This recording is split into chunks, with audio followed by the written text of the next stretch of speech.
Dealing with the loss of a loved one is an extremely difficult thing for anyone to endure, and it's certainly a pivotal life event when a child or a teenager loses a parent or caretaker.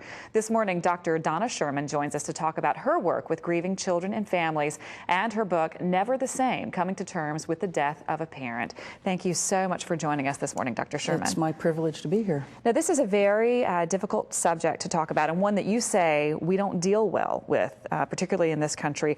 Why do you think it is that teachers, family members, friends, even therapists are ill-prepared, if you will, to deal with grieving children, to help grieving children? I think there are several things. One is that we have a general fear of death in our society. And another is that there's not a lot of training.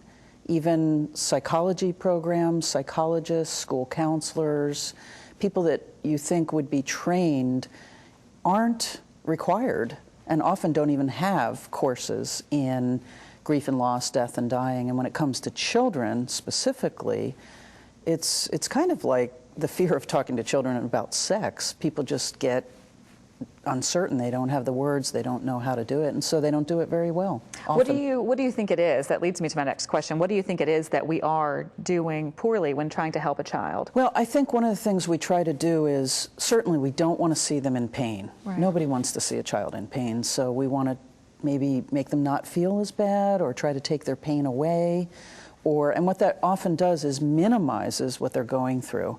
And often what that does for them, for children, for teenagers, is wanting to withdraw from people because they don't get it.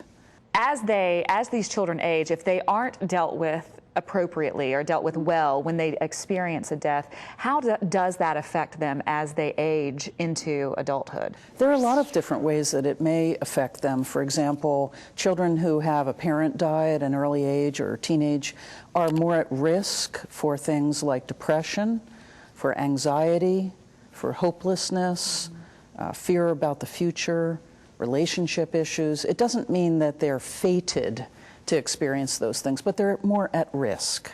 And so if we don't help them along the way to integrate, not to get over a death, but to integrate the memory of that person, to find meaning.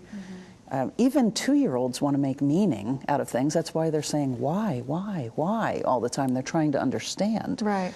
And when people are just saying you shouldn't feel that way, or you need to get over this, or you need to put that behind you, all it does is have them stuff it in. Right. And eventually that stuffed in comes out. In one way or another. In one way or another, and not always in constructive ways. Now, you're the executive director of the Dougy Center for Grieving Children and Families. Yes. How do you and how does your organization help families, particularly young people? We provide peer support groups for children and their parents who are grieving the death of a parent, sibling, or in the case of teens, best friend or friends. We start with 3-year-olds, and what we do is the groups are by age and to some degree type of death. So children are together and teens are together by age, and one of the things that helps to do is to normalize, hey, you look okay, you're not crazy just because your father died, or you don't have a big D for death carved on your forehead. And kids can talk to each other in ways that they can help process what they're going through. So the groups are open-ended. Families come for as long as they need to. Oh, wow. Is it possible to turn such a negative as losing a parent or a caretaker into something that is a positive for their lives? Absolutely. It can be. It's not a given, and it doesn't happen automatically. We talk about how children are resilient, but they're not resilient in a vacuum. Yeah. There are factors that help build resilience. So it can be transformed. You know, for example, we hear a lot about post-traumatic stress disorder. We don't hear enough about post-traumatic growth. And there actually are ways that children and adults can transform horrible, painful experiences into meaning, into deeper caring about people, into understanding what matters in life.